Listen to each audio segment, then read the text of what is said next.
দিনাজপুরের ফুলবাড়ীতে ধর্ষণের শিকার হয়ে ৬ মাসের অন্তঃসত্ত্বা ১২ বছরের এক শিশু। ঘটনার মীমাংসার নামে কাজী ডেকে বিয়ে পড়িয়ে দেওয়া হয়েছে অভিযুক্ত বৃদ্ধের সঙ্গে। কথা ছিল ভরণ পোষণের পাশাপাশি আর্থিক ক্ষতিপূরণ ও জমি লিখে দেওয়ার। সেই অভিযুক্ত এখন পলাতক। অবশেষে পুলিশ জানিয়েছে এ বিষয়ে মামলা হবে।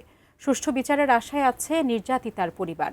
দিনাজপুর থেকে প্রতিনিধি ভুবন সেনের পাঠানো তথ্য ছবিতে ডেস্ক রিপোর্ট। দিনাজপুরের ফুলবাড়ীর মালিপাড়া গ্রামের ১২ বছরের এক শিশুকন্যা গিয়েছিল প্রতিবেশীর বাড়িতে। ফেরার পথে তাকে ভুলিয়ে ভালিয়ে ভুট্টা খেতে নিয়ে যায় স্থানীয় বৃদ্ধ নূর ইসলাম। সেখানে কিশোরীকে ধর্ষণ।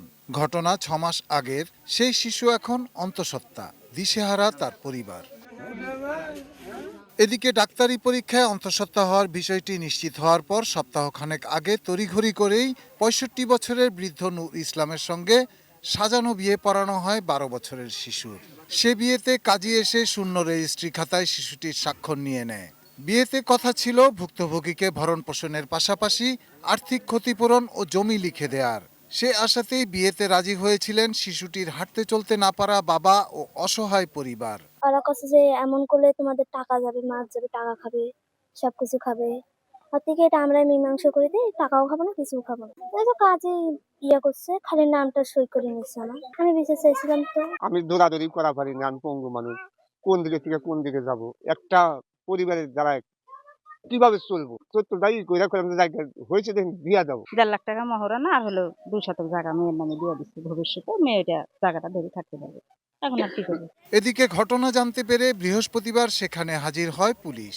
আর তারপর থেকেই পলাতক অভিযুক্ত নূর ইসলাম ও তার স্ত্রী সন্তানেরা। পুলিশ জানিয়েছে তদন্তের পর আইনগত ব্যবস্থা নেওয়া হবে। বাদী যিনি হবেন তার সাথে এবং এই মেয়ের সাথে কথা বলি, তো তারা আমাদেরকে সকল ঘটনা বলেছেন। আমরা কি এই সংক্রান্তে একটা নারী ও শিশু নির্যাতন দমন আইনে মামলা নিব। মামলার ভিত্তিতে আমরা আসামিকে গ্রেফতার করে পরবর্তী আইনগত ব্যবস্থা নিব বলে আশা করছি। Shahidul Rana, desk report, ATN news.